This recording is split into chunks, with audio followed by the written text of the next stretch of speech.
10 মাসে গড়িয়েছে ফিলিস্তিন ইসরায়েল যুদ্ধ। দুই দেশের মধ্যকার এই সংঘাত থামাতে প্রচেষ্টা চালিয়ে যাচ্ছে যুক্তরাষ্ট্রসহ আরব দেশগুলো। তবে উভয় পক্ষের মধ্যে এখনো কোনো মতের ঐক্য হয়নি।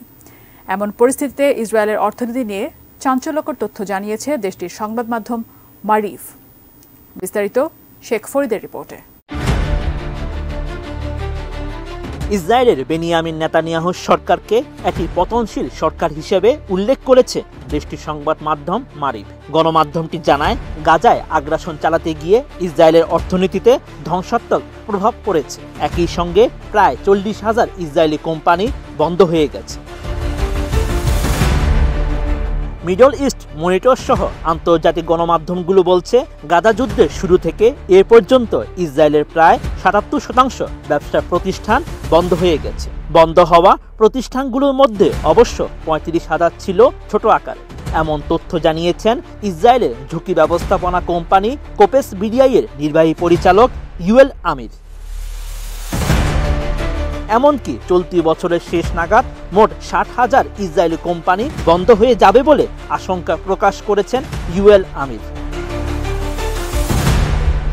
বার্তা সংস্থা মেহের নিউজ জানায়, গাজা যুদ্ধের ফলে দখলকৃত অঞ্চলে বিভিন্ন বাণিজ্যিক খাত ব্যাপক ক্ষতি হয়েছে, বিশেষ করে শিল্প, পর্যটন, কৃষি ও সেবা খাত। এছাড়া অঞ্চলগুলোতে এখন বিদেশি পর্যটক নেই বললেই চলে। ডিজাইন, এলিগেন্স, বিউটি, সেরা পণ্য সবার জন্য জেভিকো।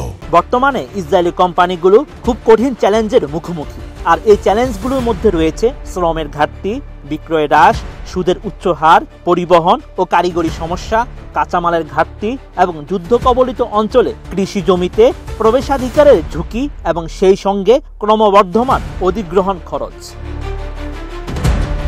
এদিকে ইসরায়েলি সংবাদ মাধ্যম জানিয়েছে, দখল করা ভূখণ্ডে লেবাননের শক্তিশালী সংগঠন হিজবুল্লাহর রকেট ও ড্রোন হামলা স্থানীয় ব্যবসাকে মারাত্মক ক্ষতিগ্রস্ত করেছে। কারণ এসব হামলার কারণে হাজার হাজার ইহুদি বসতি স্থাপনকারীকে তাদের বসতি সরিয়ে নিতে বাধ্য করা হয়েছে। হিজবুল্লাহর সঙ্গে উত্তেজনা বাড়ার ফলে লেবাননের সঙ্গে যে কোনো পূর্ণমাত্রা যুদ্ধ ইসরায়েলের অর্থনীতিকে পতনের অতল গহ্বরে নিয়ে যাবে বলেও উদ্বেগ সৃষ্টি হয়েছে।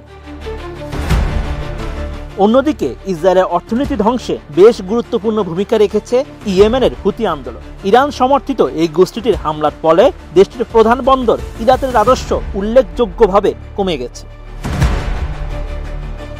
গত অক্টোবর থেকে যুক্তরাষ্ট্রসহ পশ্চিমা দেশগুলো পূর্ণ সমর্থন নিয়ে ফিলিস্তিনের অসহায় ও নিপীড়িত জনগণের বিরুদ্ধে গাজা উপত্যকা এবং পশ্চিম তীরে ব্যাপক গণহত্যা শুরু করেছে নেতানিয়াহুর বাহিনী। এই হামলায় এখন পর্যন্ত 38,000 বেশি ফিলিস্তিনি নিহত হয়েছে, যাদের বেশিরভাগই নারী ও শিশু।